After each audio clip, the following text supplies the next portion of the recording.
In the end of the 18th century, the novel was the most popular form of fiction. It reflected a new interest in the individual, especially as regards the conflict between his personal desires and ambitions and the requirements of society.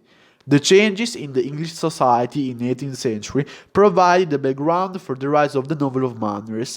It dealt with how these classes behaved in everyday situations and described their codes of conduct. The most important writer was Jane Austen. In her novel, she claimed that there is a relationship between manners, social behavior, and characters that makes them a unique and inseparable whole, essential for the correct interpretation of what is narrated. The characters are usually set in the upper and middle levels of society. They explore personal relationship, class distinction, and dealt with the influence of money and property. Their main theme are marriage and the complication of love. A third-person narrator is employed, and dialogue plays a central role. Every type in the novel eager to express passions and emotions that sometimes emerge in a subtle and oblique way. The Gothic novel developed in the last decades of the 18th century. The term Gothic indicated what was medieval and represented excess, the wild and the dark.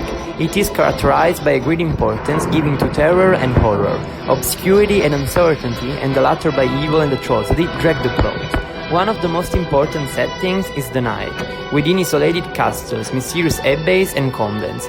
Darkness is a powerful element to create an atmosphere of gloom, oppression and mystery. The plots are often complicated by embedded narratives. Gothic novels wanted to scare the reader, realizing all the potentialities of the mind beyond reason. The Gothic hero aims to overcome the human limits. The heroine is both afflicted with unreal terrors and persecuted by a villain, who is the embodiment of evil.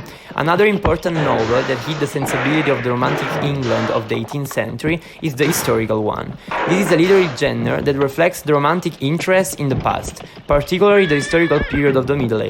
The founder of this genre, which had a great impact on romantic Europe, was Sir Walter Scott. His main achievement was to get people to realize that history was not just a list of political and religious events, but the product of human decisions. Characters who existed in the reality direct the plot to a condition of specific events and realistic details. The goal of the historical novels is to allow the reader to travel through the spirit, manners and social condition of a past age, otherwise forgotten.